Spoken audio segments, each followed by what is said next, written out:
कि George W Bush ने एक तकरीर की थी अपने सेकंड टाइम, और उसने कहा था we are not complacent enough that we should not consider the threats of Indian and Chinese economy. हम इतने भोले नहीं हैं कि हमें हिंदुस्तान और चीन की मईशत के खतरात का अंदाज़ा ना हो। And the Indian economy is more a threat to us. India की मईशत हमारे लिए ज़्यादा खौफ थ्रेट का बायस है। क्यों? Because Indian education system is well in place. इस वक्त 80% बड़ी कॉरपोरेशंस के हेड इंडियन हो चुके हुए हैं। अब अगर वो इंडिया को इस जंग के अंदर गिरफ्तार करते हैं तो उनका तो दुश्मन मारा जाता है। नमस्कार दोस्तों, स्वागत है आप सभी का। दोस्तों, जैसा कि आप सभी जानते हैं कि यहाँ पे इस वीडियो को जो आप देखने वाले हैं वो काफ़ी इंटरेस्टिंग और मज़ेदार वीडियो रहने वाला है। पहली बात तो ये है दोस्तों कि अमेरिका बहुत अच्छे से जानता है, आई थिंक जानता भी होगा, जो ये बंदा बात कर रहा है कि इंडिया, चाइना और रूस ये तीनों बड़ी इकोनॉमी और ये चैलेंज हैं अमेरिका के लिए। तो भैया देखिए, एक टाइम होता है, सबका टाइम आता है। एक टाइम था यूएस का जब मोनोपोली रही यूएस की, अब वो नहीं हो सकता है। अब यूएस अगर रशिया के मुद्दे पे इंडिया पे दबाव डालता है तो इंडिया उसको सॉरी आसानी से हैंडल कर लेगा।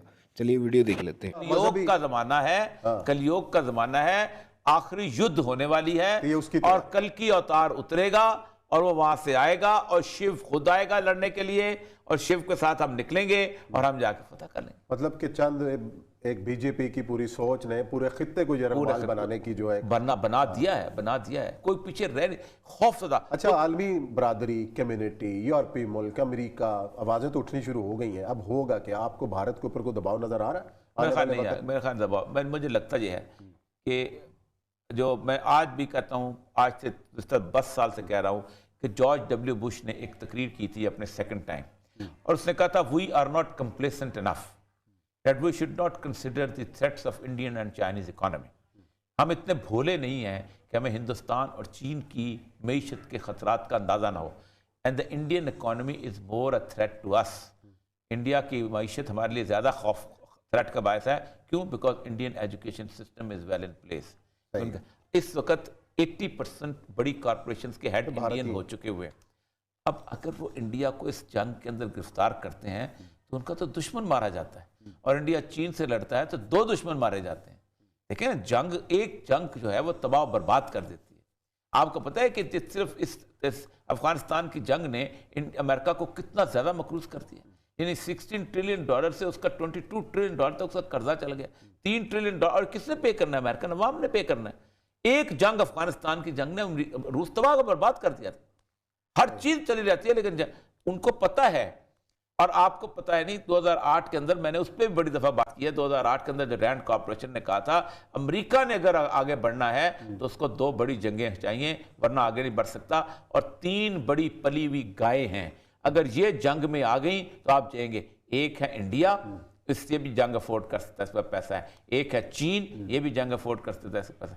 एक है रूस, ये भी जंग अफोर्ड कर सकता है, पैसा। इन तीनों गाय पली हुई गांव को निचोड़ने का टाइम है। क्रिएट करो, अपना असला इसीलिए एक मैं मजमून उसमें पढ़ रहा था कि पूरी दुनिया के कॉर्पोरेट मीडिया ने, कॉर्पोरेट सरमायादारों ने मोदी को पैसा लगाया कि ये जीते, ये जीतेगा, इशू क्रिएट करे, एक नया महाज जो है वो बना। नहीं, एक घोड़ा है। वज़ीर आज़म ने भी कहा था कि ये जीतना चाहिए, मसला कश्मीर हल होगा। मेरा ख्याल इसी तरीके से हल होगा, युद्ध होगा और इसमें लॉटरी निकल आएगी, कश्मीरी ज्यादा आएगा तो नहीं आएगा। बहरहाल देखते हैं क्या होता है, अल्लाह ताला महफूज रखे। और जो खबर है वो ये है कि Elon Musk wants to bring Tesla in India.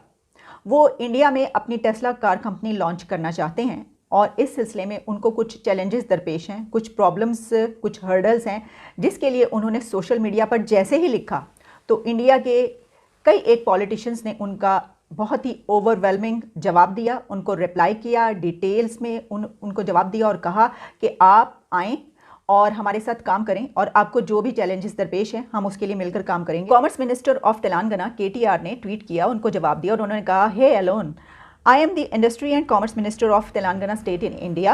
Will be happy to partner Tesla in working through the challenges to set up shop in India, Telangana. अच्छा, सिर्फ यही नहीं बल्कि इसके अलावा उन्होंने ये भी लिखा कि our state is a champion in sustainability initiatives and in top notch business destinations in India. फिर आगे हम बढ़ें तो इसके अलावा जयंत पटेल जो हैं उन्होंने भी एलोन का जवाब दिया। उन्होंने कहा कि Maharashtra is one of the most progressive states India, we will provide you all the help from Maharashtra. अच्छा, फिर नजवोत सिंह सिद्धू साहब जो हैं उनको भी हमें नज़र आया कि उन्होंने भी एलोन से उस वक्त बात की। उनका कहना था, I invite Elon Musk, Punjab model will create Ludhiana as hub for electric vehicles and battery industry with time bound single window clearance in investment that brings new technology to Punjab.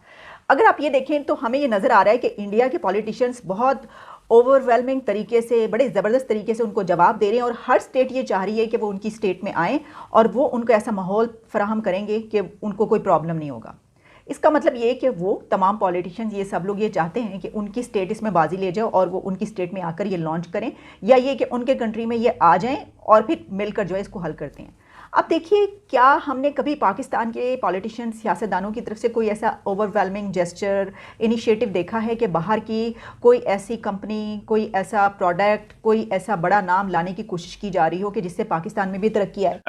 Indian navy जो है उसको खास किस्म की अहमियत मिल रही है और अगर आप सिर्फ इंडियन नेवी के कोई मॉनिटर करना शुरू कर दें तो यू विल फाइंड इट कि इंडियन नेवी ने पिछले साल में 2021 में काफ़ी एक्सरसाइजेस की हैं, स्टार्टिंग फ्रॉम इन्होंने एक जैसे आप कह लें कि 2021 में एक यूएई के साथ एक कोलैबोरेशन था, फिर एक वरुणा 2021 की इन्होंने एक्सरसाइज, फिर इंडो थाई कोऑर्डिनेटेड पेट्रोल किया इन्होंने, फिर European union naval force exercise की गल्फ ऑफ एडन में एक इन्होंने, मैं आई एम टॉकिंग ऑफ 2021 की बात कर रहा हूँ।